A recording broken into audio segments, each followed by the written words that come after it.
On ne peut pas devenir qui nous souhaitons devenir si nous n'acceptons pas qui nous sommes. Dieu part de qui tu es pour aboutir à qui lui souhaite que tu deviennes. Dieu ne rejette pas qui tu étais. Il dit de la boue il retire le pauvre. Donc il part de la pauvreté du pauvre pour le mener à la table des rois dans la richesse. Mais il faut que celui qui s'assoit à la table des rois n'oublie pas qu'il était un pauvre dans la boue qu'on a dû retirer. Comprends de quoi je parle. Dieu part de qui tu es pour aboutir à qui il veut que tu sois. J'ai un problème aujourd'hui avec l'église en Afrique parce que l'église en Afrique a un problème même avec sa propre personne. On se dit qu'on est chrétien aujourd'hui, donc la chrétienté envoie aujourd'hui beaucoup à négliger même leurs origines.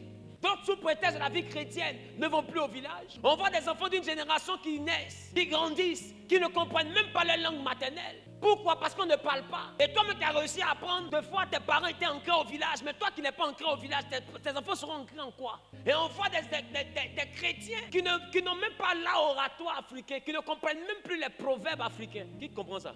On doit tout leur expliquer. Donc, quand ils voient un jeune parler avec des proverbes, on le trouve trop sage. Mais est-ce que tu sais que parler avec les proverbes, c'est une identité africaine? Les Blancs ne parlent pas avec les proverbes. Mais nous, en Afrique, avant même de présenter une idée, on te pose un proverbe. C'est pourquoi même au village, tu vas voir que quand tes oncles s'asseyent, quand une doit prendre la parole, elle lance un proverbe pour expliquer ce qu'elle va dire. C'est le proverbe qui introduit ce qu'elle va dire. Parce que l'Africain a toujours été calé à un niveau trop élevé en termes de compréhension et de connaissance. Donc, il te donne une image. C'est un peu comme un grand thème, un grand titre. Et puis, plus tant t'expliquant, là, tu comprends ce qu'il a dit au début. Si quelqu'un n'a pas une dimension intellectuelle très élevée, il ne peut pas réussir ça. Nous avons quelque chose que tout le monde n'a pas. Est-ce que... Parce que très bientôt, on va prendre le temps de comprendre beaucoup de choses. Ce qui me choque, c'est que des gens veulent faire passer les Africains pour des stupides. Oh, Dieu a fait grâce de certains dons aux Africains qui sont des fois de grands scientifiques, mais dès qu'ils découvrent des choses, on les cache, on les assassine. Parce que quelqu'un ne veut pas qu'on se lève. On veut qu'on retienne de nous que nous sommes des singes. Mais si nous sommes des singes, pourquoi nous sommes la première civilisation? C'est que votre intelligence est venue de la singeomanie alors. Genèse vient de nous dire une chose. Noé avait des fils. Il y avait Sem, il y avait Cham, il y avait Japheth. La Bible dit, Sem est l'ascendant d'Abraham. Abraham est issu de Sem. Donc les Juifs sont venus de Sem. Il y a eu de Sem. Et Japheth était le frère de Sem. Et les deux se sont associés pour aller cacher la nudité de Noé. Et quand les deux cachent la nudité de Noé, c'était parce qu'un certain Cham, qui signifie chaleur. C'était parce qu'un certain Cham, qui signifie chaleur, était allé voir la nudité de son père et avait couru pour aller la raconter dehors. Donc les deux autres vont marcher à reculons, vont prendre un pagne, une couverture et vont couvrir le père pour ne pas que sa nudité soit vue. Quand Noé se réveille, Noé est instruit de ce qui s'était passé pendant son état d'ivresse. Alors la Bible dit que ce monsieur va maudire Canaan. Canaan qui est le fils de Cham. Quelqu'un dit il va maudire Canaan. Mais tenez-vous bien, quand vous êtes au chapitre 10, le verset 6, la Bible dit les fils de Cham furent Couche, Misraïm, Pout et Canaan. Quelqu'un dit Couche, Misraïm, amen. Et la Bible dit que Noé va maudire Canaan. Il va dire que Canaan sera l'esclave des esclaves de son frère. C'est ça?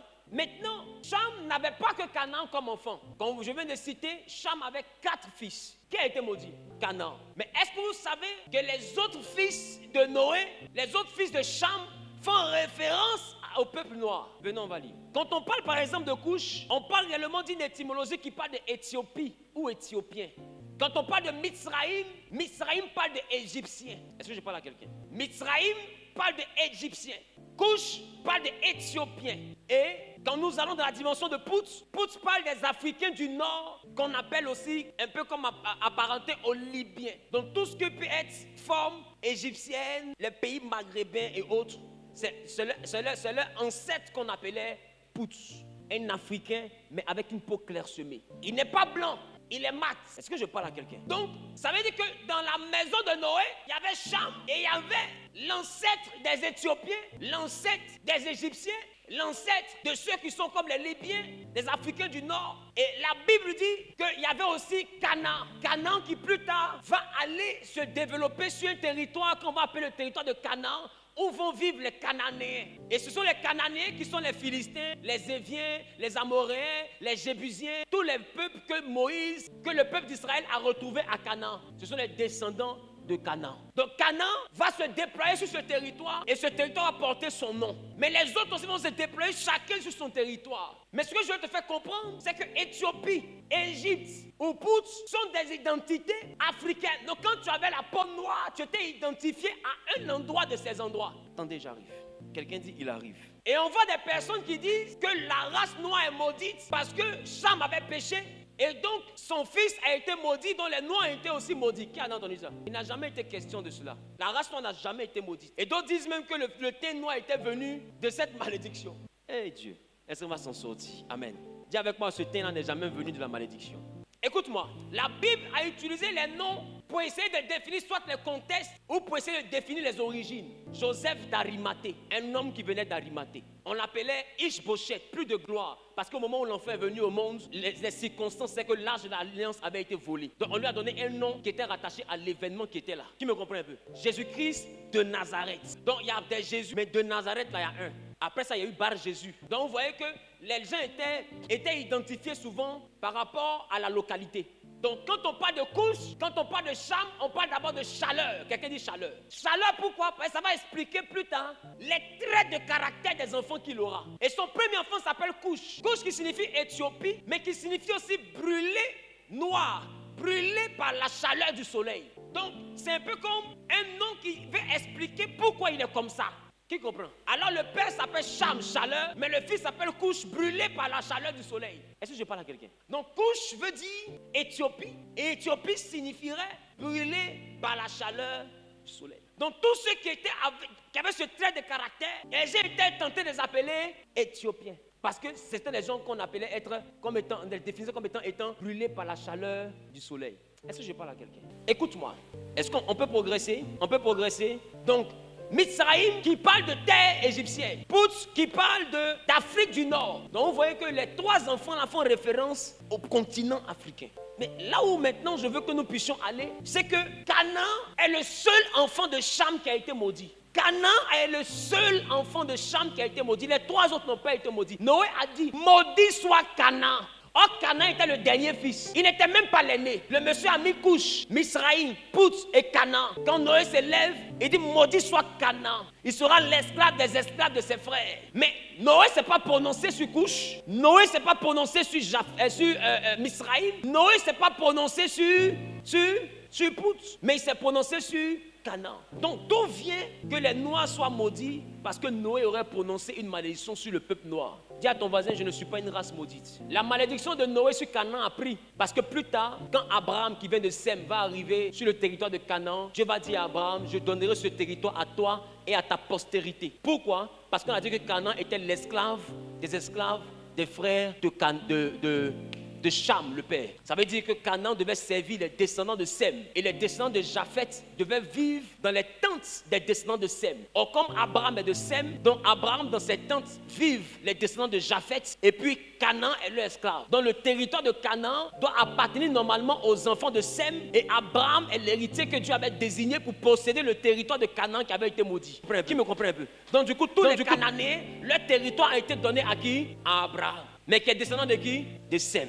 Maintenant, plus tard, quand Abraham arrive sur le territoire de Sem, bizarrement, dans la maison d'Abraham, vous allez remarquer une chose. Dans la Bible, on présente plusieurs personnes comme étant des esclaves. Maintenant, il y en a qui sont pires que des esclaves, qui n'ont même pas le droit de rentrer dans la maison. C'est pourquoi vous avez remarqué que dans la Bible, les Égyptiens étaient beaucoup comme des esclaves, mais on ne prenait jamais une Cananéenne comme esclave. Parce que les Cananéens étaient définis comme étant les esclaves des esclaves. Donc, Sem est un peu comme le roi. Les autres, Japheth habite dans les tentes du roi et les autres servent le roi. Maintenant, il y en a qui sont les serviteurs des serviteurs. C'est eux les Cananéens. Donc, eux-mêmes, on ne fait rien avec eux. Et Dieu a dit, il ne veut même pas que les Cananéens se marient avec Israël. Tu comprends de quoi je parle? Mais dans les maisons des Juifs, des descendants d'Abraham, vous allez remarquer qu'il y avait toujours soit la descendance de Couche, ou il y avait soit la descendance de Mitsraïm dans les tentes d'Abraham. Voilà pourquoi la femme que Abraham avait au début était une femme de Sem qui s'appelait Sarah. Et quand Sarah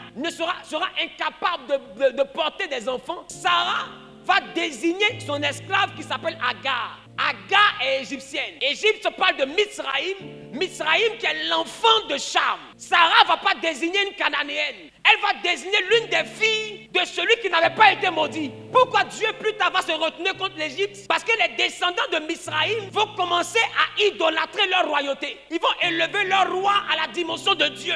Donc Pharaon n'était plus un roi, mais Pharaon était un Dieu sur terre. Voilà le conflit entre l'Égypte et Dieu. Est-ce que je parle à quelqu'un? Donc Agar était une Africaine. Si Agar est une Africaine, c'est que l'ancêtre des Arabes, les gens des Émirats, les Palestiniens, l'Iran, tout ce peuple qui s'étend là-bas sont des êtres sortis de Agar qui est sorti de Mizraïm, mais Mizraïm parle d'Égypte. C'est pourquoi vous allez prendre le temps, vous allez remarquer que ce soit ceux qui sont en Asie, qu'on appelle les gens des Émirats, ou les habitants d'Afrique du Nord, Égyptiens, Marocains, Tunisiens et tout, mettez-les côte à côte. Il y a du mal à faire la différence. Mais quand vous prenez un blanc, vous voyez que le ton change. Mais quand vous les mettez ensemble, c'est le même genre de personnes. Parce que c'est le même peuple. Ça veut dire qu'Abraham est aussi le père. Mais il a fait ses enfants-là avec une Égyptienne qui est une Africaine. Mais bizarrement, ça veut dire qu'Ismaël était un enfant à moitié juif, à moitié africain. Ça veut dire que des entrailles de celui qui est le père de la foi, des membres de l'Afrique sont venus au monde. La foi ne concerne donc pas l'Asie ou l'Europe seulement, mais la foi concerne aussi le continent africain. Parce qu'Abraham, étant le père de la foi, a connu une Africaine à la peau claire qu'on appelait Agar. Mais ça, c'est pas tout. Quand Sarah meurt, Abraham va prendre une femme qu'on appelle Ketura. Allons-y rapidement dans le livre de Genèse chapitre 25, le verset 1er. Genèse chapitre 25, le verset 1er. Abraham prit encore une femme nommée Ketura. Elle lui enfanta Zimra, Jokshan, Médan, Madian, Jishbak et Chouach. Abraham a pris qui? Ketura. Ketura. Mais est-ce que vous savez que Ketura était une Éthiopienne? Donc Ketura était une descendante de Couche. Donc Abraham a eu enfant avec une femme qui vient de la maison de son père, Sarah. Mais les deux autres femmes avec lesquelles il a eu enfant sont des femmes africaines. Il y avait une africaine claire, il y avait une africaine noire. Abraham n'a pas connu une européenne. Donc s'il y a une chose que je peux vous dire, la Bible concerne deux continents, l'Asie et l'Afrique. C'est la raison pour laquelle les Européens ont pris le prétexte de la Bible pour dominer l'Afrique, mais eux-mêmes ne croient pas en la Bible. Parce qu'il n'y a aucun pan de leur histoire qui les rattache à la Bible. L'histoire qui envoie l'Europe à rentrer dans la Bible, c'est Babylone. C'est l'Empire grec avec Rome. Le règne de l'Empire grec envoie l'Europe à rentrer dans la Bible. Parce que c'est l'Europe qui dominait la terre au moment où Jésus est venu. Et c'était les Grecs. Est-ce que je parle à quelqu'un? Sinon, tout a commencé entre l'Asie et l'Afrique. Est-ce que je peux avancer? Est-ce que je peux avancer? Est-ce que je peux avancer? Donc, si Ketura vient de Couche, qui signifie Éthiopie, et que Ketura est éthiopienne, et Couche signifie brûler par le soleil, c'est que Ketura était comment? Et le choc, Ketura va mettre des enfants au monde. Et parmi les enfants de Ketura, il y a Madian. Et c'est de Madian qu'est sorti les Madianites. Donc les Madianites sont un peuple métissé entre les Juifs et les Éthiopiens. Je sais que jusqu'à présent, tu ne comprends pas. Mais je vais te faire comprendre que la femme de Moïse est Madianite. Elle est éthiopienne, mais son père était prophète à Madian. Il n'était pas originaire de Madian. Il était prophète à Madian. C'est un peu comme si Isaïe est prophète au Gabon, mais il est ivoirien. Et Jéthro était sacrificateur à Madian. Allons-y en Exode, chapitre 2, le verset 21. Exode chapitre 2, le verset 21. Moïse se décida à demeurer chez cet homme qui lui donna pour femme Séphora, sa fille. Oui, allons-y. Chapitre 3, verset 1er. Moïse faisait paître le troupeau de Jéthro, son beau-père, sacrificateur de Madian, et il mena le troupeau derrière le désert et vint à la montagne de Dieu à Horeb. Donc, voici que Moïse rencontre quelqu'un qui est prophète madianite.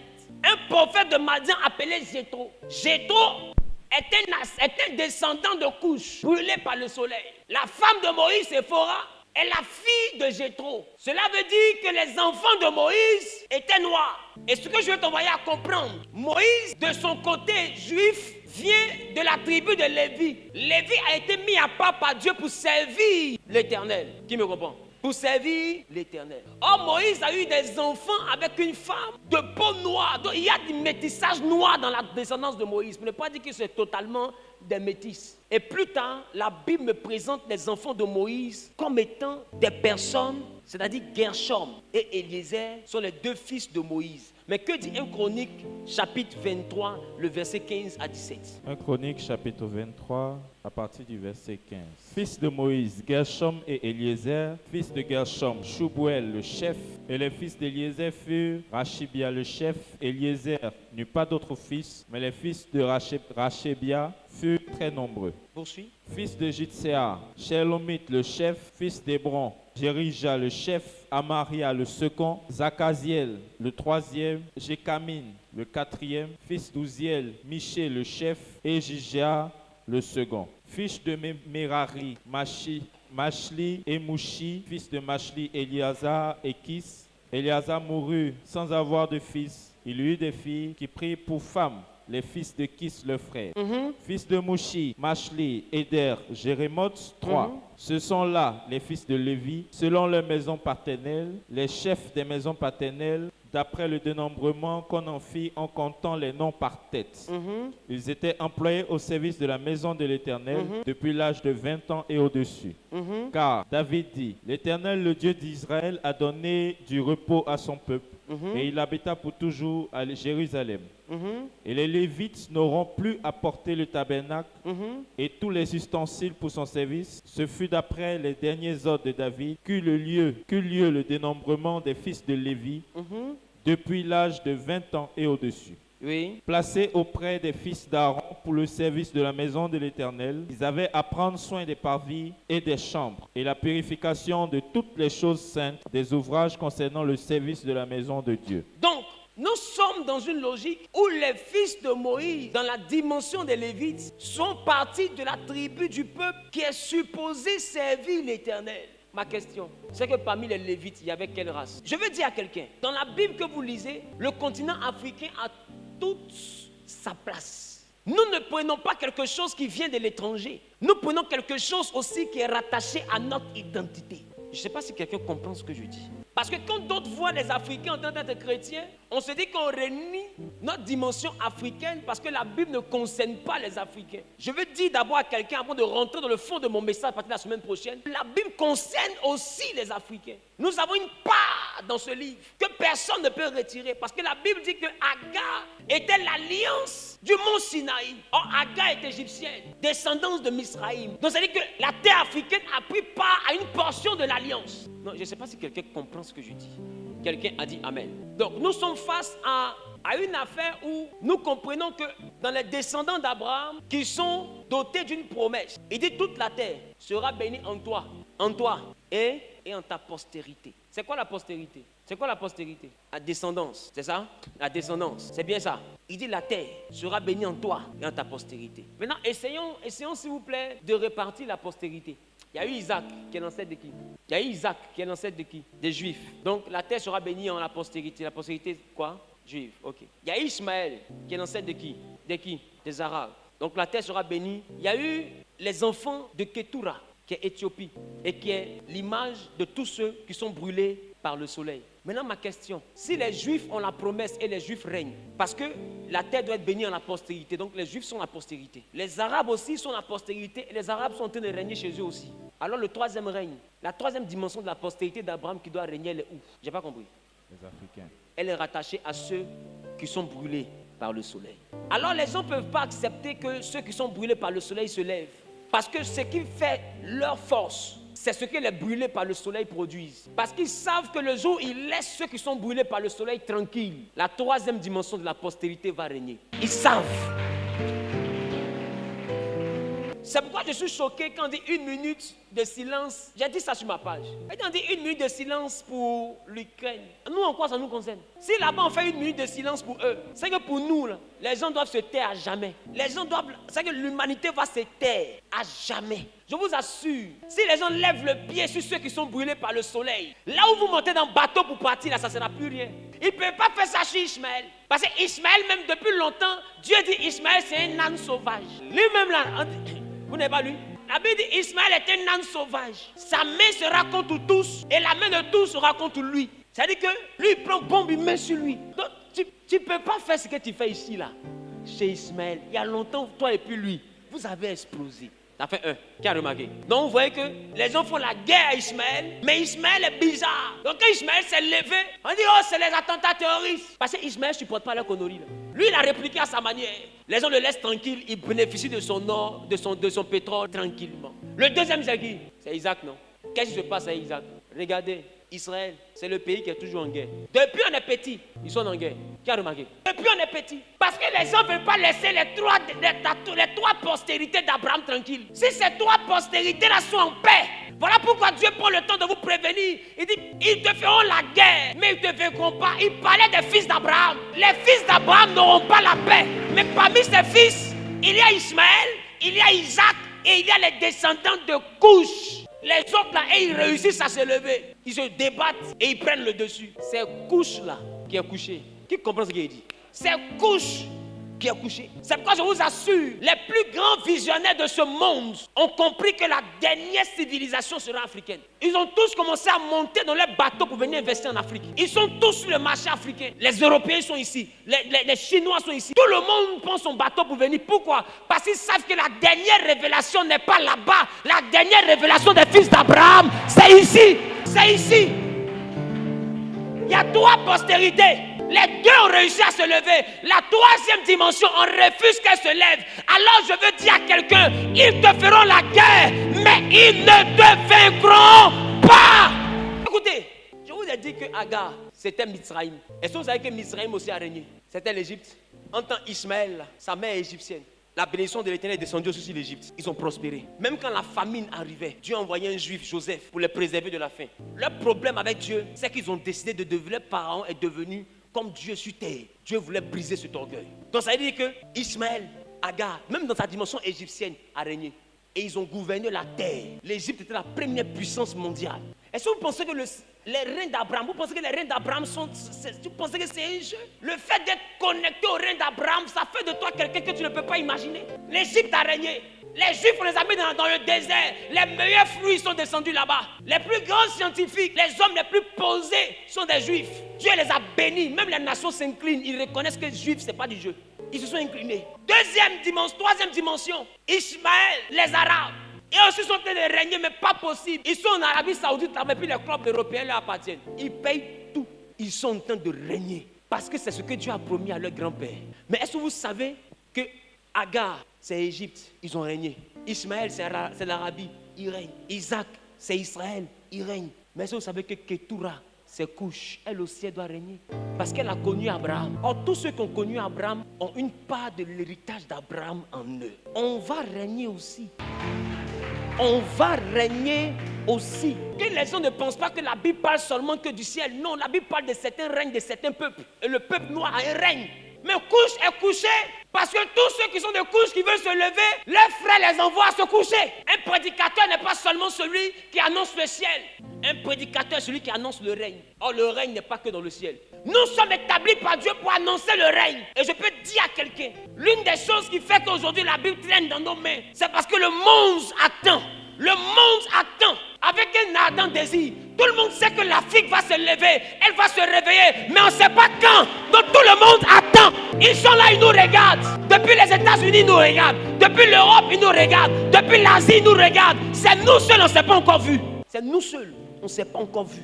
C'est nous seuls. C'est Couche seul qui est couché. Mais je déclare, je décrète et je prophétise qu'à partir de ce message, que Dieu suscite dans le peuple de Couche des libérateurs tels que Moïse, de grands visionnaires, de grands hommes établis sur les nations, qui permettront à ce que Couche puisse se lever et régner. Tu n'as pas bien dit amen, ça me dérange. Je déclare que toi et ta postérité, que la promesse de cette grandeur descende sur vous. Est-ce que je peux avancer avec toi? Salomon avait une femme qui était noire. C'est pourquoi en Cantique des Cantiques, il a dit, je suis noire, mais je suis belle. La reine de Saba était éthiopienne. Elle était femme de Salomon, elle était noire. C'est pourquoi certains fanatiques disent que celui que le règlement appelle Haïlé Sélassié serait l'un des descendants de Salomon. Qui a entendu ça? Vous ne comprenez pas que tout nous rattache à cette histoire de ce livre? L'homme de Dieu ivoirien, un patriarche, en la personne du docteur Yaé Dion Robert, a démontré que le peuple Dan était issu des Danites. Dan qui est l'un des fils de Jacob. Son livre est là, je parle sur internet. Il a démontré que le peuple Dan, qui est à l'ouest, est descendu après la libération d'Égypte. Un groupe est remonté vers l'Asie, mais un groupe est descendu. Donc quand on parle de Côte d'Ivoire, pays béni de Dieu, un Ivoirien a démontré que ce pays est béni parce que le peuple de Dieu, là, il y a un morceau qui est venu ici. Ce que vous ne comprenez pas, c'est ce que je vous explique. Ce message est plus profond qu'il est écrit. Ce message que je prêche est plus profond qu'il est écrit. Quelqu'un dit, prophète, choque-moi. Est-ce que vous savez que même l'Afrique a porté la croix? La Bible dit que pendant que le Seigneur Jésus battait à Golgotha, la croix qui est le symbole de tout le péché, la souffrance de l'humanité, qui devait sauver la terre tout entière, pendant qu'il tombait, on lui a retiré le poids de l'humanité qu'on a posé sur les épaules d'un Africain qui s'appelait Simon de Cyrène. Il était éthiopien. Je veux dire à quelqu'un, la Bible dit toute écriture est utile pour instruire. Une croix qui sauve le monde entier, elle fait quoi sur l'épaule des Noirs? Je veux dire que le Noir a sa partie à jouer dans le salut du monde. J'annonce à quelqu'un j'annonce à quelqu'un qui est en train de m'écouter. Ton Dieu attend que tu saches qui tu es. Descendant de couche, apprends à savoir qui tu es. Tu as goûté à la croix qui sauve le monde. Et tu n'as pas goûté à la gloire du monde. Parce que Jésus même a pris la croix et il a régné sur le ciel, sur la terre et sous la terre. Oh, bizarrement, Ismaël n'a pas touché la croix. Bizarrement, Agar n'a pas touché la croix. Sarah a touché la croix parce que Jésus vient d'Isaac. Et puis il y a une qui s'est glissée pour aller porter la croix. Elle s'appelait Ketura. Parce que Ketura est issue de Couche. Or, Couche, c'est Éthiopie. Et c'est l'un des membres de l'Éthiopie qui a porté la croix. Est-ce que vous savez pourquoi? Parce que Agar était une servante. Mais Ketura était l'épouse qui a remplacé Sarah. Puisqu'elle a été épousée légalement, alors elle a le droit de toucher la croix. Ça veut dire que les Égyptiens ont été des concubines, mais les Africains ont été des épouses. Je veux dire à quelqu'un qui est en train de m'écouter, est-ce que je peux prophétiser? Est-ce que je peux prophétiser? Je déclare, je décrète et je prophétise. Le monde pense que les Africains aiment Dieu par hasard. Le monde pense que nous dormons à l'église par hasard. Peut-être que vous-même ne savez pas pourquoi Dieu vous envoie à l'église. Il vous envoie à l'église parce que vous avez été épousé par Abraham. Et vous aussi, vous allez régner. Vous aussi, vous allez régner. Ce que j'annonce est au-dessus de ce qu'il est écrit. Ce que j'annonce est ce qui est révélé. Ce n'est pas ce qui est écrit. Si tu lis ce qui est écrit, tu risques de ne pas entendre ce qui est révélé. Et on veut me faire croire que nous sommes des vagabonds parce que nous croyons en Jésus. Nous croyons en Jésus parce que nous sommes attachés à sa croix, parce que nous avons goûté à sa croix. Si aujourd'hui toute l'Afrique se colle à la croix de Jésus, c'est parce que l'un de nos ascendants a goûté à la croix. Nous connaissons la souffrance de la croix, nous allons goûter aussi à la gloire de la croix. C'est normal. Alors les gens disent, les Européens même qui nous ont envoyé la Bible, eux-mêmes ils ne croient pas en ça, vous avez chargé. Ils ne croient pas en ça parce qu'eux-mêmes ils ne sont pas cités quelque part. Nous, c'est notre devoir de croire en ça. Parce que nous sommes listés depuis Genèse jusqu'au Nouveau Testament. Un livre qui nous concerne, c'est que nous avons notre place dans la fin aussi. Est-ce que je parle à quelqu'un? Parce qu'à partir de dimanche prochain, on va plonger. Désormais, si quelqu'un te dit tu es noir et puis tu es dans l'affaire de Dieu, il faut dire c'est parce que je suis noir même que je dois être dans l'affaire de Dieu.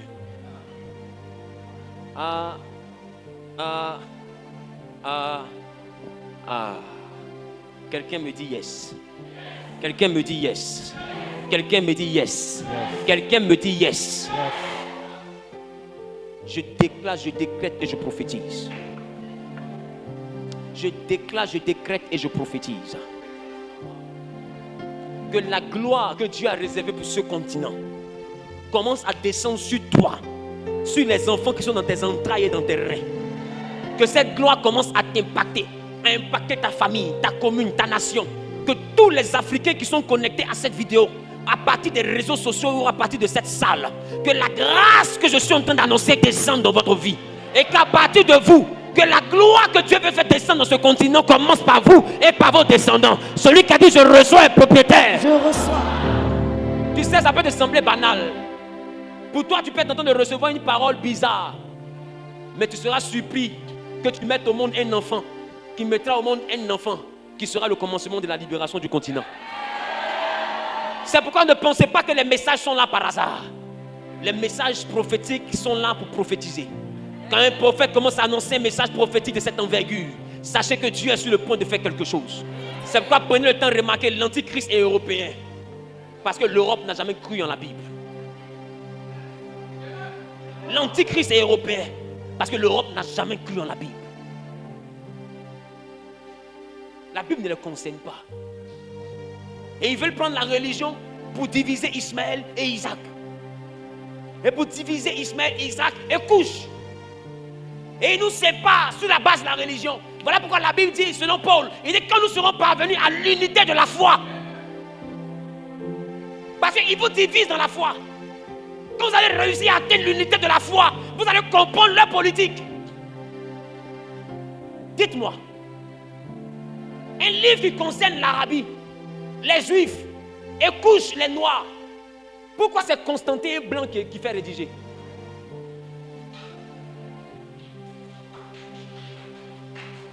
Un livre qui ne les concerne pas, pourquoi c'est eux qui font rédiger? Et il a fait rédiger ce livre dans des intérêts purement politiques. Parce que le mouvement des Juifs commençait à prendre un peu trop. Alors il les a appelés pour recentrer le débat. Et ils ont décidé de canoniser la Bible. Voilà comment la Bible a été écrite. C'est un homme politique qui a réuni tous ceux qui parlaient de la part de Dieu pour essayer de gérer comment on va écrire la Bible. Voilà pourquoi Jésus dit, le Saint-Esprit vous conduira dans toute la vérité. Parce qu'un livre qu'un politicien engage à écrire risque de servir à la fin un but politique. Je réponds. Un livre qu'un politicien aide à écrire finira par servir des ambitions politiques.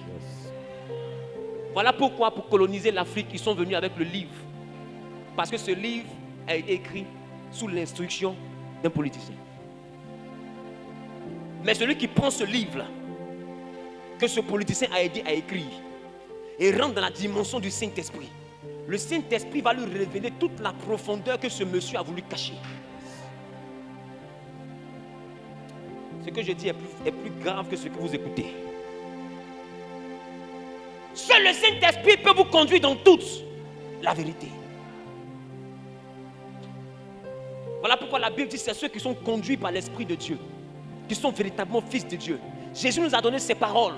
Mais pourquoi le même Jésus s'inquiète? Et il dit, quand je vais revenir sur la terre, est-ce que je vais retrouver la foi?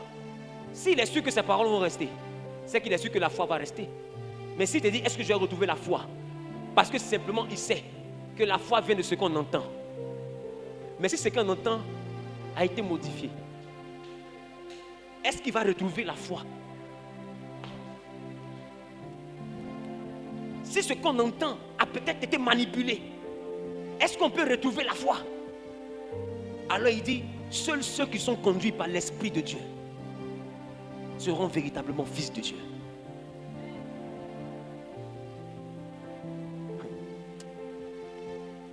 Parce que ce qui est le repère. Regardez un homme comme Constantin. Pendant qu'il faisait rédiger la Bible, il était païen. C'est sur son lit de mort l'a baptisé. Qui c'est ça? Sur son lit de mort qu'il a eu le sacrement du baptême. Il y a trop à dire. Il y a trop à dire, les frères. Mais ce n'est que l'introduction. Ce n'est que l'introduction. Et je te dis, il y a des messages qu'on n'écoute jamais par hasard. Quand ça tombe dans toi, ton oreille, c'est que Dieu t'a choisi quelque part. Oh yes. Peut-être que tu ne maîtrises pas aujourd'hui quel rôle toi tu dois jouer. Peut-être que moi, mon rôle, c'est juste d'annoncer. Toi, ton rôle, c'est d'écouter. Mais peut-être que ce n'est pas à toi que Dieu parle. Parce que laissez-moi vous dire, quand Dieu disait à Abraham, je ferai de toi une grande nation, c'est Abraham qui a écouté. Mais c'est à Jacob que Dieu parlait. Parce que la nation n'a jamais été appelée nation d'Abraham. La nation a été appelée nation d'Israël. Or, Israël, c'est Jacob. Or, bizarrement, c'est Abraham qui a entendu. Mais c'est Jacob qui était la nation. Or, la Bible dit que Lévi était dans les reins d'Abraham. C'est que pendant que Abraham entendait Dieu, Isaac était dans les reins d'Abraham et Jacob était dans les reins d'Isaac. Mais quand Dieu regarde Abraham, il parle à Abraham, mais c'est de Jacob il parle. Tu peux être en train de m'écouter sur ce message révolutionnaire, mais peut-être que Dieu est en train de parler à un enfant qui est dans les reins d'un enfant qui est dans tes reins. Dieu n'est peut-être pas en train de te parler à toi. Donc tu vas te dire, il parle, qu'est-ce que ça va changer? Ça ne va pas changer quelque chose à ton époque. Mais il y a quelqu'un dans tes reins à qui Dieu est en train de s'adresser pour dire à partir de toi, quelque chose va changer. Quelqu'un quelque part transporte peut-être un Jacob dans ses reins. Non, quelqu'un ne peut pas comprendre ce que je dis. Une femme ici a peut-être des entrailles qui sont bénies pour porter quelqu'un qui va commencer quelque chose. Peut-être qu'elle se voit comme une prostituée, elle se voit comme une fille de mauvaise vie, mais ce n'est pas que Jésus l'a attirée dans l'église parce qu'elle a les trompes qui peuvent faire ça. Expliquez-moi, si une femme ne peut pas avoir ce genre de trompe parce qu'elle est sale, pourquoi les trompes de Rahab ont envoyé au monde David? Il y a des prostituées que Dieu sélectionne prophétiquement pour envoyer des hommes de gloire. Rahab est l'arrière-grand-mère de David. David est l'arrière-grand-père de Jésus. Donc aujourd'hui, tu es en train de te regarder. Tu es dans une mauvaise vie comme Rahab. Tu te dis, mais en quoi ça me concerne? Ça te concerne parce que Dieu, des fois, a besoin que tu lui prêtes ton ventre. Il est en train de t'annoncer son projet pour que tu lui donnes ton ventre. Peut-être qu'une femme est en train de mettre sa main sur son ventre pour dire, Seigneur, prends mon ventre pour faire ce que le prophète annonce. Non, une femme n'a pas suivi. Parce que Anne a dit à Dieu, tu n'as pas de prophète, prends mon ventre pour avoir un prophète. Peut-être qu'une femme est en train de mettre sa main sur son ventre, se tenir debout, et puis dit à Dieu, Seigneur, je te prête mon ventre pour que tu fasses venir quelqu'un qui va changer les choses. Pour toi, tu es en train de bavader. Pour toi, tu es en train de causer. Rendez-vous dans 10 ans. Rendez-vous dans 15 ans. Rendez-vous dans 20 ans. Vous verrez ce que je suis en train d'annoncer venir à la surface. Quand les géants se seront cognés la tête, quand des géants seront tombés, parce que étant grands, mais désormais au pied d'argile, quand des forts d'hier deviendront faibles, c'est alors que des faibles d'hier deviendront forts. Dieu dit, il prend les choses faibles qu'on ne considère pas, celles qui n'ont pas de valeur, pour confondre celles qui ont de la valeur. Est-ce que tu ne penses pas que des fois il s'adresse aussi à tout un continent qu'on ne considère pas, un continent qu'on traite de sans valeur? Est-ce que tu ne penses pas que Dieu peut prendre ce continent pour confondre ceux qui pensent qu'ils ont la valeur? On va quelque part. On est chrétien, d'accord. Mais on est africain, d'abord. Et aussi longtemps que tu n'arrives pas à situer le rôle de l'Africain dans la chrétienté, tu ne comprendras jamais pourquoi en tant qu'Africain tu es devenu chrétien. Tu comprends ce qu'il dit? Aussi longtemps que tu n'arrives pas à situer l'Africain dans la vie chrétienne, tu ne sauras jamais pourquoi en tant que chrétien tu es devenu africain. En tant qu'Africain tu es devenu chrétien. Parce que je te dis, tu n'es pas devenu chrétien par hasard.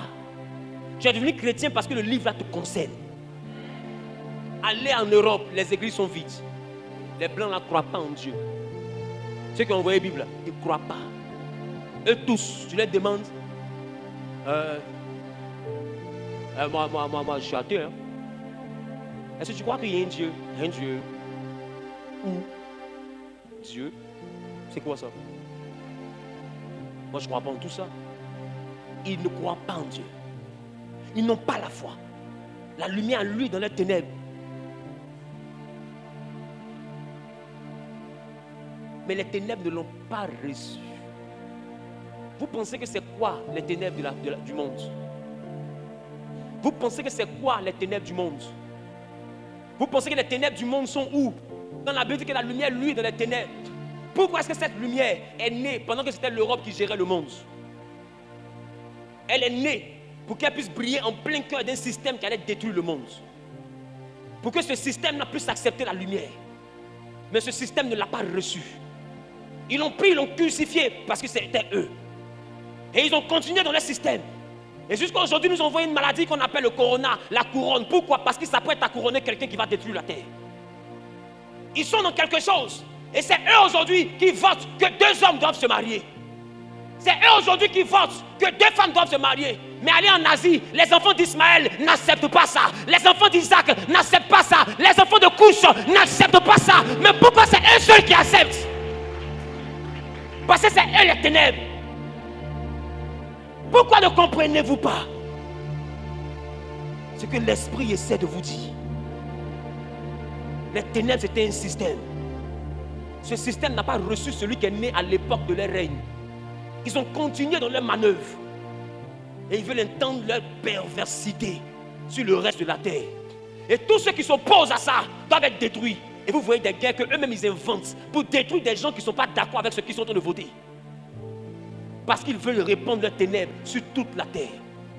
Et les chefs du pays de Couche qui refusent de voter ce genre de loi, on les prive des financements, on les prive de la stabilité, on menace même de les renverser. Pourquoi? Parce qu'ils refusent de voter des lois d'abomination.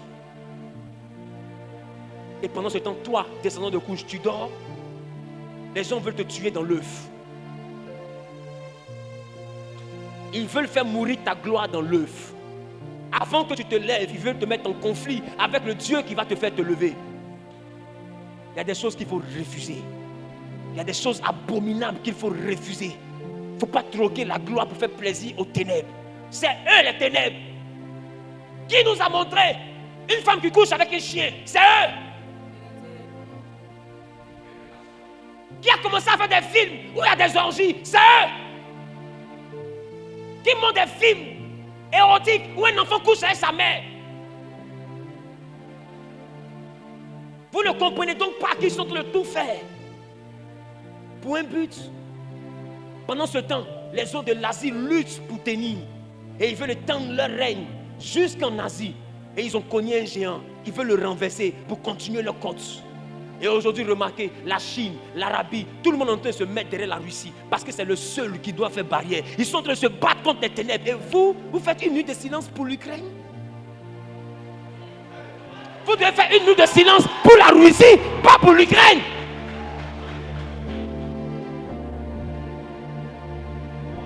Je prophétise, je ne prêche pas. Je vous explique le schéma dans lequel le monde se trouve. Et aujourd'hui, est-ce que vous savez que même les Arabes refusent désormais que leur pétrole soit payé par le dollar? Ils sont en train de vendre maintenant leur pétrole selon la monnaie chinoise. Parce qu'ils veulent former un bloc contre le bloc des ténèbres. Parce qu'ils appellent ténèbres tous ceux qui veulent envoyer des lois d'abomination. C'est pourquoi leur maladie corona, Russie n'est pas rentrée dans ça.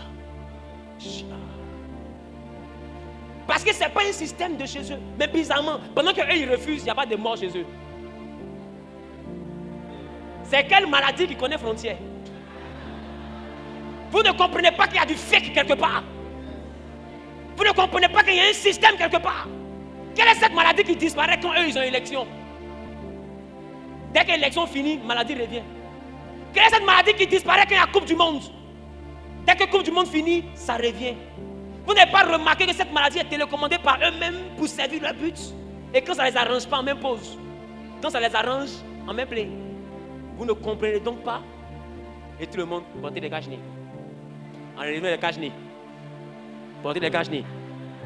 Enlevez les cache-nez. Comme des robots. Couche, lève-toi. Parce que les gens savent qu'ils n'ont pas pu dominer l'Asie. Les enfants d'Ismaël, les enfants d'Isaac. Les seuls enfants d'Abraham qui peuvent encore manipuler sont les enfants qui viennent du soleil. Ceux-là que le soleil a brûlé. Couche. C'est pourquoi ils sont en tas sur nous. C'est pourquoi ils ne peuvent pas lever le pied sur nous. Parce que s'ils lèvent le pied sur nous, on va se rallier à nos frères. C'est pourquoi remarquez, les Africains ont de plus en plus tendance à aller signer avec la Chine, à aller signer avec les Arabes, parce que les Africains comprennent que s'ils ne se rattachent pas au nouveau bloc, ils vont rester esclaves à jamais. Et le peu qui essaie de faire, les ténèbres les menacent. Vous partez, on va vous renverser. Parce qu'il veut régner par la peur.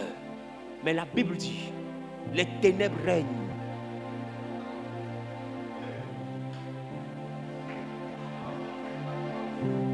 Mais les ténèbres ne régneront pas toujours. Quelle que soit la durée de la nuit, couche, le jour finit par se lever. Et une génération se lève avec le Saint-Esprit. Vous ne pouvez pas vous lever avec vos armes. Vous devez vous lever, mais avec Jésus-Christ devant vous. Et vous allez voir que les géants qui étaient devant vous étaient un peu comme Goliath, que le petit David peut terrasser. Ne regardez pas la taille de Goliath, regardez le Dieu de David. Ne regardez pas la taille de Goliath. Ne partez pas avec Goliath avec des armes. Partez avec Goliath avec un Dieu. Que celui qui a des oreilles entende. Vous pensez que vous allez vous lever militairement? Non. David n'a pas pris d'armes militaires. David a dit, tu viens contre moi avec les armes militaires, mais moi je viens contre toi au nom de l'Éternel. C'est l'Éternel qui fait disparaître les ténèbres. Je veux dire à quelqu'un, couche, Accepte Jésus. Il est ta seule issue. Il est ta seule issue. C'est pourquoi je suis sûr d'une chose. Dans les temps à venir, ils vont combattre mon ministère comme jamais. Ils vont attaquer mon ministère comme jamais. Mais même quand il y aura la boue sur moi, mon cœur sera toujours le cœur d'un fils de Jacob. Et je vais continuer ce combat jusqu'à terminer d'annoncer ce que Jésus aura mis dans mon cœur. J'annonce à quelqu'un une nouvelle époque. Quand je me mets à prophétiser, faites attention. Je ne prêche pas. Ce message est une prophétie. Et Genèse, si c'est toi qui entends cette prophétie, c'est qu'on t'enseigne, il y a des élus que Dieu a choisis. C'est pourquoi nous sommes la génération élue du Saint-Esprit. Nous ne sommes pas là pour rien. Nous sommes là pour manifester quelque chose que Dieu veut accomplir. Que celui qui a des oreilles entende ce que l'Esprit dit aux églises.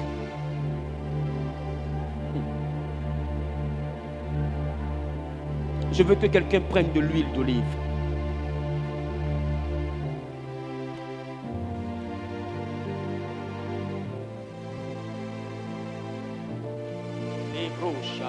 Est-ce que vous avez vos bouteilles d'huile d'olive?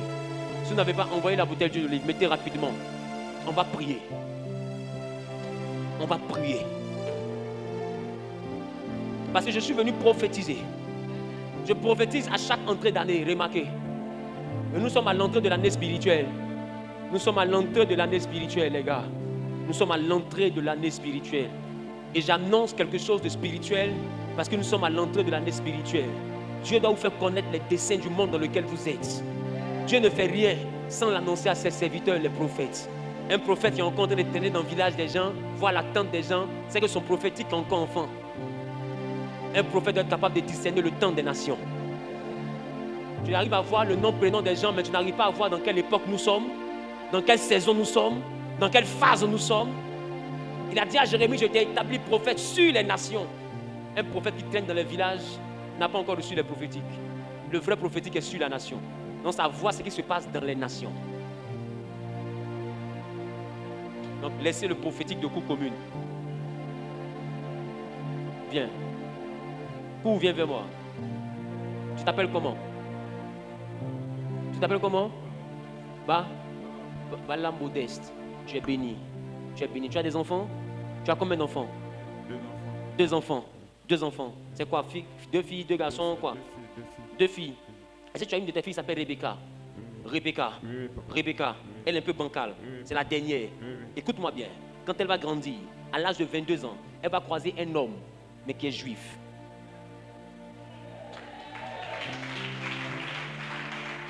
Le signe par lequel tu vas savoir que ce que j'ai dit est vrai. Tes deux filles n'ont pas la même mère. C'est vrai, papa. La maman de cette Rebecca-là, c'est comme si elle est métissée un peu côté libanais, mais elle n'a jamais connu son père. C'est vrai. Donc elle porte le nom de sa maman. C'est vrai, papa. Cet enfant va rencontrer quelqu'un.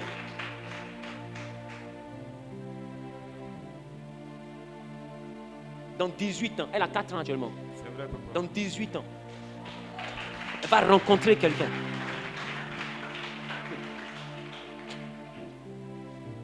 Mais pourquoi je suis en train de voir quelqu'un qui a porté comme un polo blanc comme ça, mais qui s'appelle Davy? Davy, viens comme ça.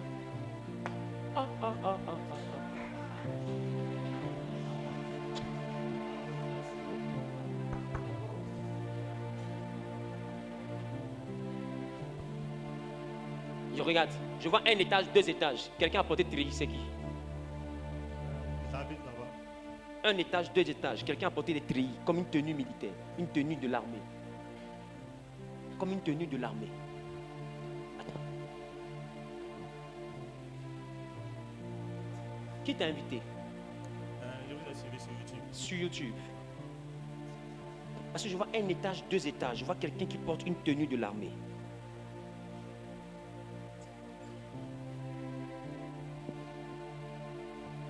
Touche tes reins. Ah. Quelqu'un a dit yes. Ah, les gars, il est là. Il est là, les gars, il est là. Il est 13h. Il est 13h.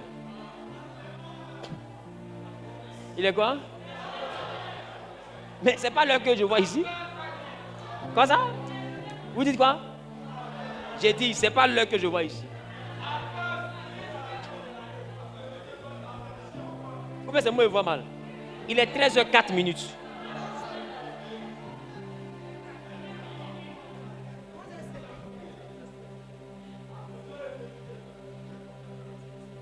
Maou. Tu habites où? Au Maou. Tu habites au Maou.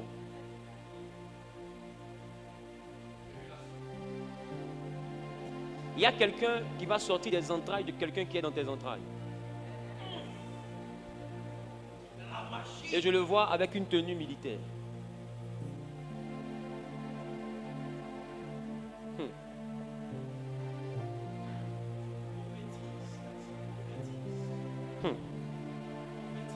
C'est que je lui ai dit, il a dit ça hors caméra. J'ai dit ça hors caméra. Quelqu'un dit oui, il faut dire ça hors caméra. Au fait, les gens pensent que vous êtes déplacés, vous venez ici pour rien. Chacun ici a été envoyé par Dieu pour un but dans cette prédication. Même ceux qui sont connectés sur YouTube, vous n'êtes pas connectés par hasard. Vous êtes connectés parce qu'il y a quelque chose de ce message qui vous concerne. Personne ne peut écouter ce que je viens de prêcher là. Le comprendre, l'accepter, si Dieu ne l'a pas choisi. C'est pas possible. Et d'autres sont là, mais les chrétiens, ils savent quoi avoir l'Afrique, c'est que la vie chrétienne, qu'est-ce qu'il est en train de dire? C'est pas que ton intelligence est fermée au prophétique, que tu ne comprends pas ce que je dis. Jésus dit, il parle afin que ceux qui ont des oreilles écoutent, mais sans comprendre. Ceux qui ont des yeux regardent, mais sans voir. Quand tu n'as pas les yeux spirituels, tu peux regarder et tu n'as rien voir. Tu peux écouter, tu n'as rien comprendre. Quand l'esprit parle, c'est l'esprit qui comprend. C'est pourquoi ceux qui doivent adorer le Père doivent l'adorer en esprit et en vérité. Approche-toi. Laisse-moi donner l'onction. Laisse-moi donner la force à cet enfant. Pose la main.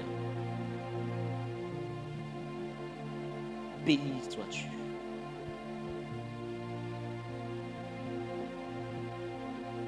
Que rien n'empêche le jour de ta naissance. Et que tu sois grand, tel que le Père l'a prévu. Au nom de Jésus-Christ. Amen. On se voit après. Seigneur, merci pour ta grâce. Béni au nom de Jésus. Amen. Je veux que nous puissions prier pour le service. Parce que je dis que personne n'est ici. Si tu ne crois pas en ce que j'ai prophétisé, ne viens pas prendre lui. J'ai dit celui qui entend, qui a compris et qui croit, Dieu a quelque chose à faire avec lui dans cette affaire. Ce message-là, c'est compliqué comme message. Mais on va y arriver. Viens prendre lui. On va prier. Les gars, quand vous venez à l'église désormais, arrangez-vous pour avoir l'huile d'olive quelque part sur vous, même si c'est en petite quantité.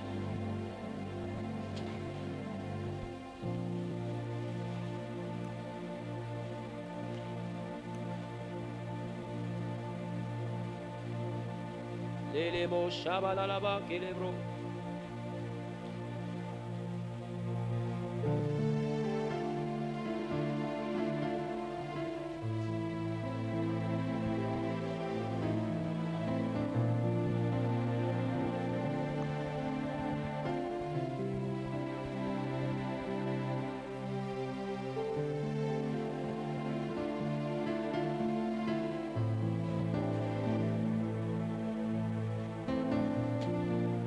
Écoutez-moi, tu es dans le département des hôtesses. J'ai vu une coiffure un peu qui tire un peu sur une coupe. Sur une coupe. Sur une coupe. Il y a comme du rouge à l'intérieur. Il y a comme du rouge à l'intérieur.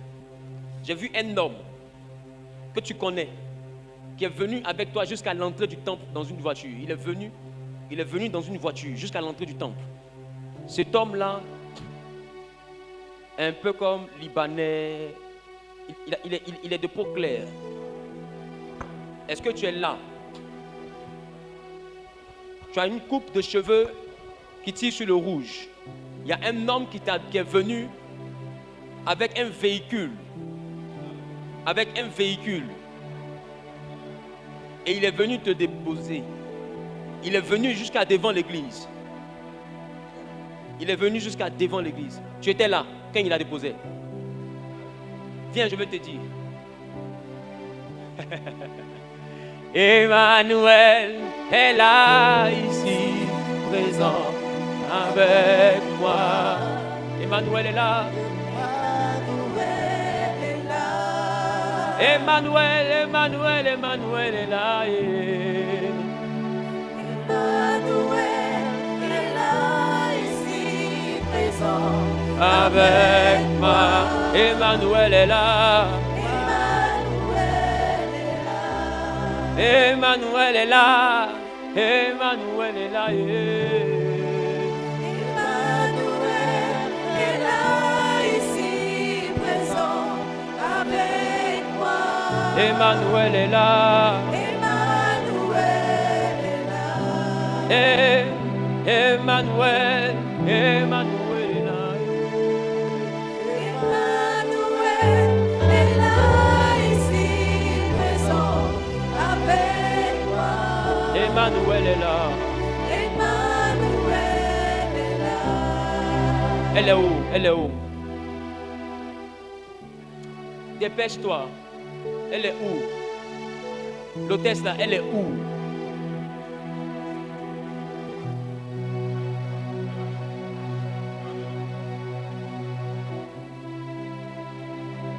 Pendant qu'elle est en train de venir, je vois clairement dans mon esprit une dame.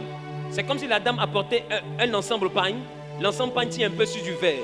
Il y a comme des feuilles là-dessus. Il y a en même temps quelque chose ici comme ça où ça pend. Où ça pend. Mais c'est écrit sur elle comme ça, Agathe. C'est écrit sur elle, Agathe. Elle a porté un ensemble pagne. L'ensemble pagne est vert. Il y a comme des feuilles comme ça dessus. Mais c'est écrit sur son dos, Agathe. Agathe. Je vois un truc ici comme ça, comme si ça pend. Agathe. C'est ça. Emmanuel est là. Emmanuel est là, ici, présent avec moi. Emmanuel est là. Emmanuel est là. Emmanuelo. Emmanuelo. Emmanuel. Emmanuel est là, ici, présent avec moi. Emmanuel est là. Emmanuel est là.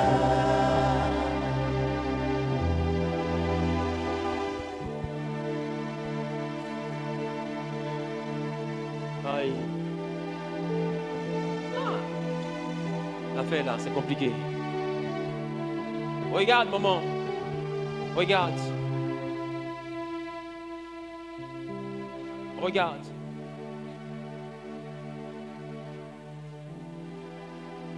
Je vois qu'elle est avec quelqu'un depuis près de 25 ans. Papa. 25 ans avec un homme. Oui, papa. Vous avez autour de...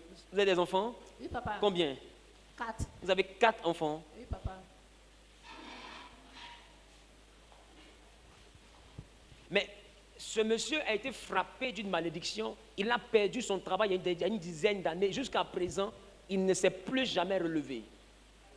Oui, papa. Dieu va faire grâce à quelqu'un parmi vos enfants. Il est chrétien, papa? Oui, papa. Il prie où? Dans son église, il va là. Là, tu vas voir là-bas aussi. Non, on n'est pas de même d'église.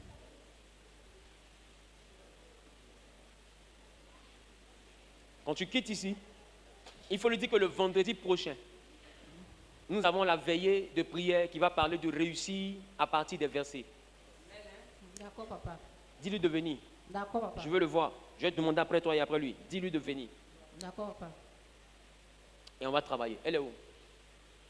C'est qui le monsieur? C'est un ami à moi. C'est mon camarade. C'est un ami à toi, c'est ton camarade. Je le reprends. C'est qui le monsieur? Papa, c'est mon partenaire.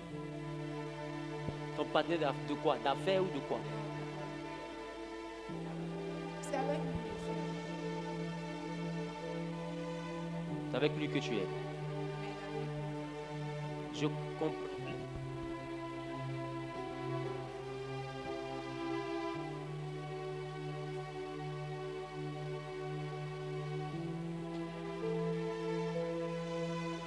Il est venu chercher ton enfant tout à l'heure pour partir. Je te vois après parce que tu es ma fille. Et je vais te parler. Quand on est un père prophète, c'est pour ça aussi. Ne pensez pas que votre truc vous faites, je ne vois pas où. Je vois, je ne parle pas où. À la fin du culte, viens me voir. Que Dieu t'exauce. Attends, une descend à qui ici, c'est qui ça? Attends, c'est à quoi aujourd'hui là? Une descend à qui ici, c'est qui ça? Une descend à qui ici, c'est qui?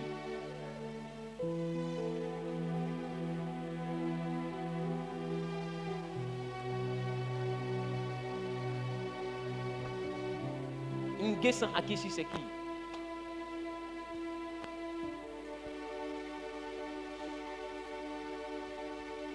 Tu t'appelles à qui ici aussi?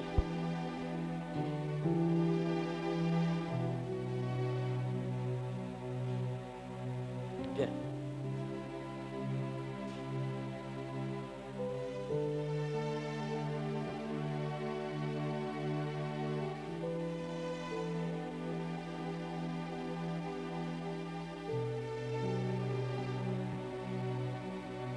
J'ai vu une fosse. Et dans cette fosse, j'ai vu un peu l'image comme des organes. Et dans l'image que j'ai vu quelque chose qui ressemble aux entrailles.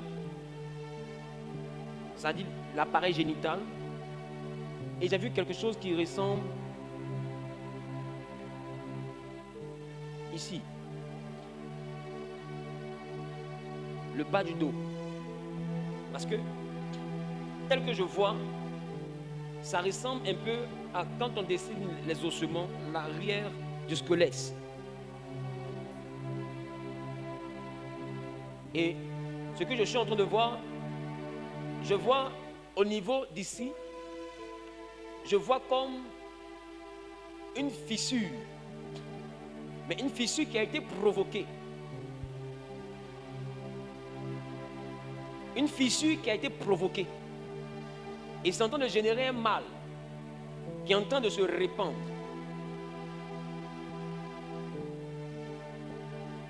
Mais c'est une œuvre de l'adversaire. C'est un envoûtement.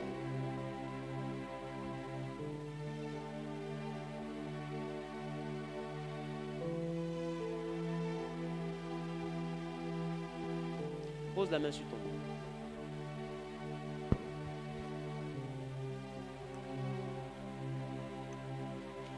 Dis-moi, est-ce que tu ressens souvent des choses ici? Pas ça?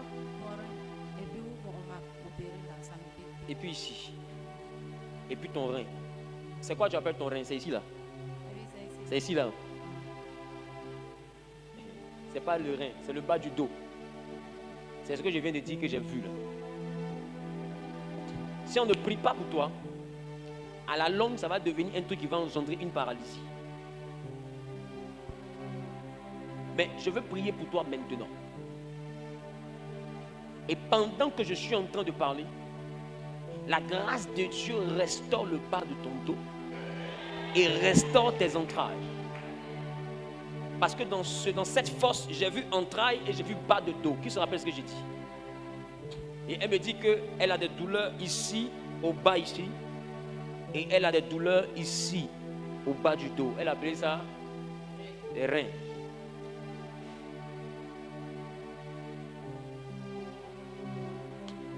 Mais pendant que je suis en train de parler, la grâce de Dieu descend dans ta vie et te restaure totalement. Et c'est valable pour tous ceux qui posent la main là où ils ont mal depuis longtemps. La main de l'Éternel aussi vous accorde la restauration et la guérison systématique, radicale au nom suprême de Jésus-Christ. Pendant que je parle, il envoie dans votre vie sa parole et sa parole vous guérit au nom de Jésus. Elle vous restaure au nom de Jésus. Elle vous restaure au nom de Jésus. Elle vous restaure au nom de Jésus. Quelqu'un a dit Amen 3 fois. Que Dieu t'exauce. Qu'il en soit ainsi. Je veux que les pasteurs prient pour elle. Alléluia. Alléluia. Quelqu'un dit rendez-vous vendredi. Qui a écrit au 3x01 98 48 mais n'a pas encore eu de directive? Ne vous inquiétez pas, vous n'êtes pas en retard. Personne n'a reçu quoi que ce soit parce qu'il est dormi. Amen. Donc dis à ton voisin, ne t'inquiète pas, tu n'es pas en retard. Voilà. Donc ceux même qui sont en train de suivre le direct du culte ce matin, voici le numéro pour les directives qui s'affichent à l'écran. Plus 225 07 non. Plus 225 01 01 01 98 48. C'est par rapport à ce que nous avons enseigné sur la mystique de la sexualité. Donc tu peux envoyer directive simplement pour qu'on puisse aussi t'écrire. Si tu as déjà écrit, sois patient. Ne pense pas qu'on t'ait oublié. Amen. Il y en a qui n'ont pas WhatsApp, mais qui ont envoyé des SMS. C'est aussi bon. On va vous répondre aussi par SMS. Amen. Que Dieu vous bénisse.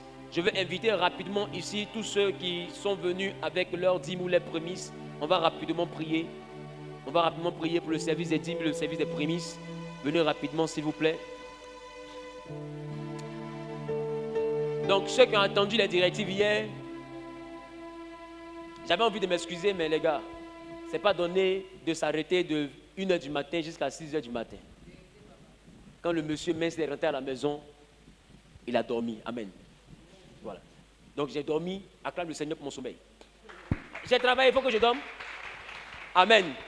Et après ça, j'ai vu les messages. J'ai toujours pas encore reçu. D'autres pensaient qu'ils parlaient d'une secrétaire. Est-ce que c'est le pasteur ou c'est la secrétaire? Depuis là, on a envoyé le message, on n'a pas encore reçu. On doit pratiquer, on doit... Je dis, mais moi, je vous ai dit que c'est un lien. Laissez-moi dormir, me réveiller, on va briser le lien là. Et vous-même là, vous êtes plus sérieux que moi. Amen. Que Dieu vous bénisse. Fais un vœu rapidement. Pendant que le département des responsables de l'Église vont se préparer pour la Sainte Seine, je prie par la grâce et par l'onction du Saint-Esprit dans le nom de Jésus-Christ, que les dîmes soient bénies de Dieu, que l'Éternel multiplie l'œuvre de vos mains, qu'il vous grandisse davantage, qu'il multiplie le produit de votre activité, qu'il rende votre grenier capable d'abondance et même de surabondance, et que le bonheur et la grâce s'attachent à votre vie. Au nom de Jésus-Christ, j'ai prié. Quelqu'un a dit Amen. Tu es connecté à YouTube, tu veux honorer tes dîmes, ce qui est une bonne chose. Écris simplement au numéro qui est affiché dans le cadre des dîmes et tu pourras faire parvenir ta dîme pour honorer la parole du Seigneur. Dieu te bénisse. Quelqu'un dit réussis à partir des versets. Donc, le vendredi soir, nous aurons une veillée ici. On va introduire le jeudi à 17h. Et puis le vendredi, on aura la veillée. Vous savez, j'ai même envie de dire que le thème sera quelque chose qui sera rattaché à la mystique. La mystique assez chic. La mystique de la prospérité chrétienne. On va expliquer, selon la Bible, des gens qui ont eu des richesses mystérieuses dans la Bible. Parce que ça existe. Il y a des gens, vous avez vu, ils étaient prospères dans la Bible. On va essayer d'analyser ensemble leur prospérité. Vous allez voir que leur prospérité n'obéit à aucune règle économique. Qui me comprend un peu? C'est-à-dire, on sent qu'il y a de la magie quelque part. C'est pas simple. Il y a des gens comme ça dans la Bible. Amen. Il y a des gens comme ça dans la Bible. On va prendre le temps d'introduire l'enseignement le jeudi. Et puis le vendredi, on va pouvoir, pour développer et puis faire la veillée, poser des actions qui vont aller dans le sens d'ouvrir cette grâce-là aussi dans notre vie. En attendant, viens prendre le pain et le vin, on va faire la Sainte Seine rapidement.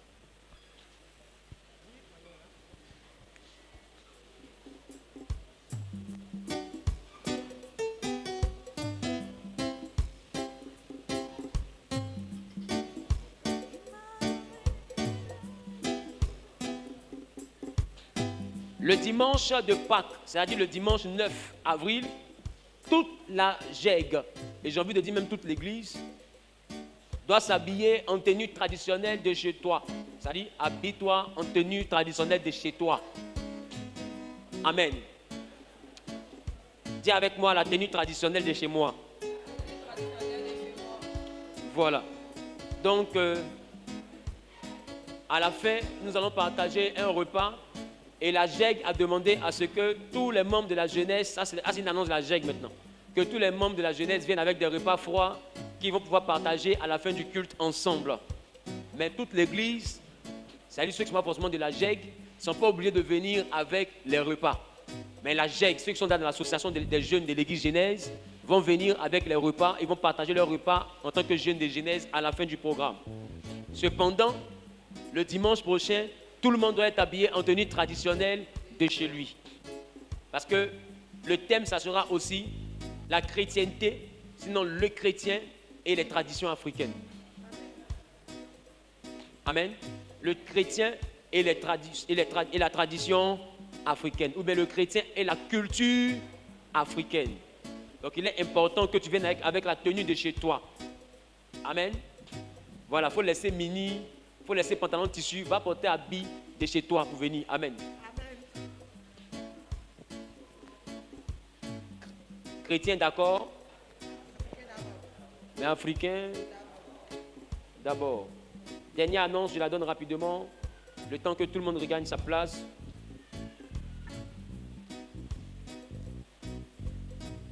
On me fait savoir encore une activité de la GEG. On dit pique-nique. Ah, la GEG. On dit pique-nique de la GEG. Le lundi 10, c'est le lundi de Pâques. Au lieu de s'asseoir à la maison, les jeunes ont décidé de s'amuser sainement. Donc, ils vont le faire le 10 avril au jardin botanique de Bingerville. Au programme, il y aura des jeux bibliques. Il y aura un barbecue géant. Plusieurs menus au choix. Récompense de la plus belle tenue traditionnelle de Pâques, c'est-à-dire dimanche là. Ceux de la GEG qui auront la plus belle tenue seront récompensés le lundi. Et puis le dress code de leur pique-nique là, c'est tout blanc. On dit participation 2000 francs CFA seulement. Amen. 2000 francs CFA seulement. Réunion de la GEG après le culte. Maintenant, ce que moi j'ajoute à cette annonce, tous les jeunes qui sont nouveaux, tu as ton premier culte ici, donc tu n'es pas du département de la GEG et tu veux participer à cet événement, moi-même je paye ton entrée. Amen. Donc à la fin, les nouveaux jeunes, vous allez voir le président de la jeunesse, M. Diba David. Il est derrière là-bas. Voilà, vous le voyez à la fin. Puis voilà.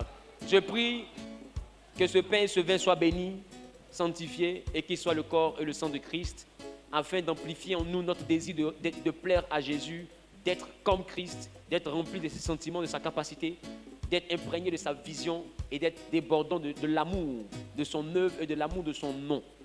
Que le nom de Jésus soit notre seule motivation, que la gloire de Jésus soit notre seule motivation et que de gloire en gloire qu'il nous transporte au nom de Jésus-Christ. Amen.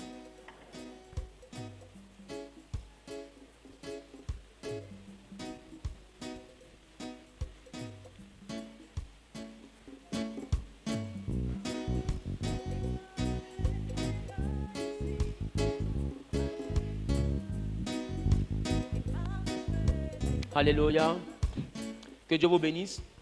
Toutes mes excuses pour les 30 minutes supplémentaires que nous avons eues. Qui sait qu'on finit toujours à l'heure? Voilà. Donc je m'excuse vraiment pour les 30 minutes. On devait finir à 13h00. Que Dieu nous bénisse. Qui a été béni par la parole de Dieu? Tiens-toi debout, nous allons prier. Je veux voir toutes les nouvelles personnes. À la fin, venez me saluer. J'ai envie de faire connaissance avec vous. Je suis M. Zawi. Amen. Et j'espère connaître votre prénom aussi à la fin du culte. Je prie que le bonheur et la grâce s'attachent à ta vie au nom de Jésus. Amen. Je prie que la main de l'Éternel t'envoie à voir la gloire de Dieu au nom de Jésus. Amen. Que tu atteignes la maturité spirituelle au nom de Jésus. Amen.